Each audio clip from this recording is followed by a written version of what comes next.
രാവിലെ തന്നെ കാറിലാണ്. ഒരു യാത്ര പോകാൻ വേണ്ടി സകുടുംബം റെഡിയായിരിക്കുകയാണ്. ഡ്രൈവർ സീറ്റിൽ ഞാനുണ്ട്, പിന്നിൽ കുഞ്ഞനുണ്ട്. കൊണ്ടുപോകാനുള്ള ലഗേജുകൾ പതിയെ കാറിൽ വന്ന് നിറയുന്നുമുണ്ട്. അതിലേറ്റവും പ്രഷ്യസായ ലഗേജ് ഇതാ വീടിന് പുറത്തേക്ക് ഇറങ്ങി. ഇന്ന് മങ്കൂശനെയും ബീവിയെയും 1 മാസത്തെ ഐസൊലേഷന് ശേഷം ബീവിയുടെ വീട്ടിലേക്ക് കൊണ്ടാക്കുന്ന ദിവസമാണ്.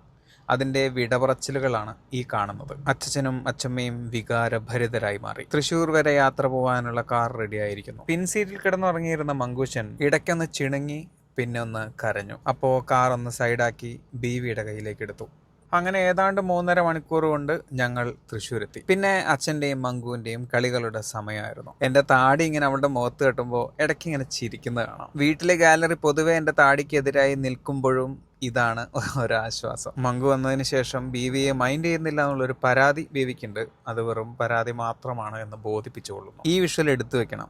ആദ്യമായിട്ടാണ് അവൾ എൻ്റെ ക്യാമറയിലേക്ക് നോക്കുന്നത്. ഇത്രയും ഗ്ലാമറുള്ള അച്ഛൻ എനിക്കുണ്ടെന്നുള്ള അഹങ്കാരത്തിലാണോ അതോ ഇതെന്ത് ജീവി എന്ന ഭാവത്തിലാണോ എന്നെനിക്കറിയില്ല. പിന്നീടുള്ള സമയം ഞങ്ങൾ 3 കുഞ്ഞുങ്ങളുടെ ഫോട്ടോഷൂട്ടായിരുന്നു. കുഞ്ഞൻ കുറച്ച് ദിവസമായിട്ട് ഒറിഗാമിൻ്റെ പിന്നിലാണ്. ഇന്ന് അവൻ ഉണ്ടാക്കിയിട്ടുള്ളതാണ് ഈ ഒരു പ്ലെയിൻ.